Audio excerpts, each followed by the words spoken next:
हरे कृष्णा भक्तों, नाद ब्रह्म मोहन की मुरली। नाद अनादि है, जब से सृष्टि है तभी से नाद है। महाप्रलय के बाद सृष्टि के आदि में जब परमात्मा का यह शब्दात्मक संकल्प होता है कि मैं एक बहुत हो जाऊं, तभी इस अनादि नाद की आदि जागृति होती है। यह नाद ब्रह्म ही शब्द ब्रह्म का बीज है। वेदों का प्रादुर्भाव इसी नाद से होता है। नाद का उद्भव परमेश्वर की सच्चिदानंदमयी भगवती स्वरूपा शक्ति से होता है और इस नाद से ही बिंदु उत्पन्न होता है। यह बिंदु ही प्रणव है, इसी को बीज कहते हैं। सच्चिदानंद रूप वैभव युक्त पूर्ण परमेश्वर से उनकी स्वरूपा शक्ति अभिभूत हुई, उससे नाद प्रकट हुआ और नाद से बिंदु का प्रादुर्भाव हुआ। वही बिंदु नाद बिंदु तथा बीज रूप से तीन प्रकार का माना गया है। बीज रूप बिंदु जब भेद को प्राप्त हुआ तब उससे इस प्रकार के शब्द प्रकट हुए। वह शब्द ही श्रुति संपन्न श्रेष्ठ शब्द ब्रह्म हुआ। यही नाद क्रमशः स्थूल रूप को प्राप्त होता है, समस्त जगत में फैल जाता है। पांच भूतों में सबसे पहले महाभूत आकाश का गुण शब्द है। यह नाद का ही रूप है। आदि नाद रूप बीज से ही पश्चात की उत्पत्ति मानी गई है। इस स्थूल नाद की उत्पत्ति अग्नि और प्राण के संयोग से होती है। ब्रह्म ग्रंथि में प्राण रहता है, इस प्राण को अग्नि प्रेरणा करती है। अग्नि में यह प्रेरणा आत्मा से प्रेरित चित्त के द्वारा होती है। समझने का विषय है। तब प्राणवायु अग्नि से प्रेरित होकर नाद को उत्पन्न करता है। यह नाद नाभि में अति सूक्ष्म, हृदय में सूक्ष्म, कंठ में पुष्ट, मस्तक में अपुष्ट और बदन में कृत्रिम रूप से आकार धारण करता है। कहते हैं कि नकार प्राण है और दाकार वही है और प्राण तथा वही के संयोग से उत्पन्न होने के कारण ही इसको नाद कहते हैं। योगी लोग इसी नाद की उपासना करके ब्रह्म को प्राप्त किया करते हैं।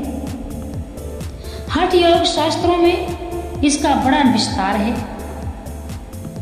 मुक्तासन और शांभवी मुद्रा के साथ इस नाद का अभ्यास किया जाता है। इस नाद साधना से सब प्रकार की सिद्धियां मिलती हैं। अनाहत नाद योगियों का परम ध्येय है। शास्त्रों में नाद को धर्म, अर्थ, काम, मोक्ष चारों पुरुषार्थों की सिद्धि का एक साधन माना है। नाद के बिना जगत का कोई भी कार्य नहीं चल सकता। पंच भौतिक जगत में आकाश सर्व प्रधान है और आकाश का प्राण नाद ही है। इसी से जगत को नादात्मक कहते हैं। नाद का महात्म अपार है। संगीत दर्पण की एक सुंदर उक्ति है कि देवी सरस्वती जी नाद रूपी समुद्र में डूब जाने के भय से ही वक्ष स्थल में सदा तुम्बी धारण की रहती है। संगीत और स्वर का तो प्राण ही नाद है। गीत, नृत्य और वाद्य नादात्मक है। नाद द्वारा ही वर्णों का स्फुट होता है। वर्ण से पद और पद से वाक्य बनता है। इस प्रकार समस्त जगत ही नादात्मक है। यह नाद मूलतः परमात्मा का ही स्वरूप है।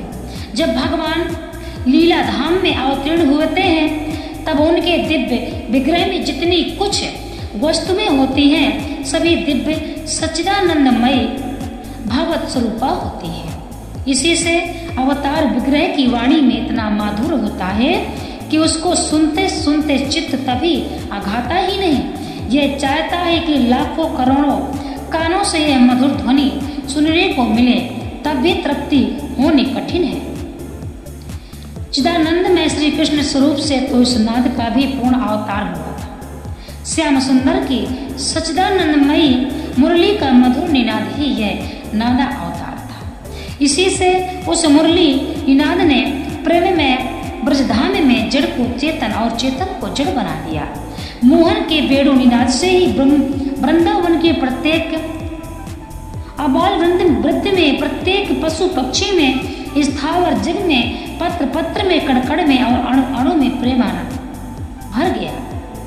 उसी वंशी नाद को सुनकर विमानों पर चढ़ी हुई सुरबालाओं के धैर्य का बंधन छूट गया। वे सहसा मुक्त हो गई।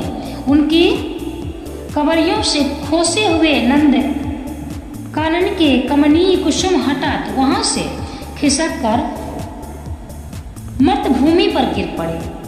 गंधर्व कन्याएं संगीत भूलकर मतवाली से झूमने लगी।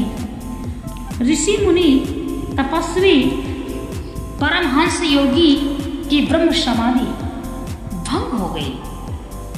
बरबस उनका मन वाणी स्वर से विमोहन मृग की भांति मुरली ध्वनि में निमग्न हो गया।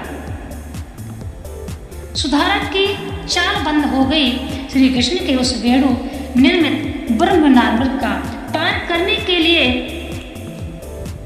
बछड़ों ने स्तनों का चूंघना छोड़कर केवल उन्हें मुंह में ही रहने दिया।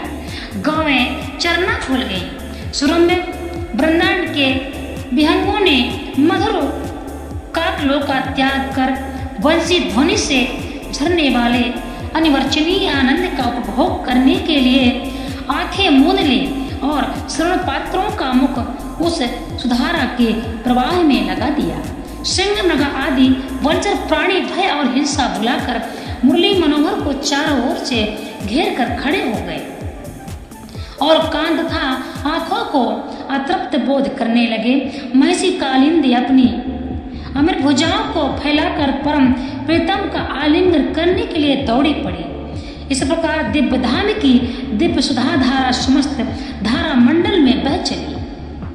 चेतन जीव जड़वत अचल हो गए और साक्षात रसराज की रसधारा ने प्लावित होकर वृक्ष ही नहीं सूखे काठ तक रस बरसाने लगे। सूरदास जी इस प्रकार कहते हैं, जब हरि मुरली नाद प्रकाश्यो जगम जड़ थावर चर कीन है पाहन जलजे विकास्यो। स्वर्ग पताल दसो दिश पूरन धुनि आच्छदित कीनो निश हरि कल्प समान बढ़ाए गोपिनों को सुख दीनो। जड़ सम भय जीव जल थल के तन की सुदिना सम्हारा सूर श्याम मुख बेन विराजत पलटे सब बेउधारा। इस प्रकार सूरदास जी कहते हैं, भगवान कृष्ण की मुरली बजते ही कोई भी अपने सुध में नहीं रहता।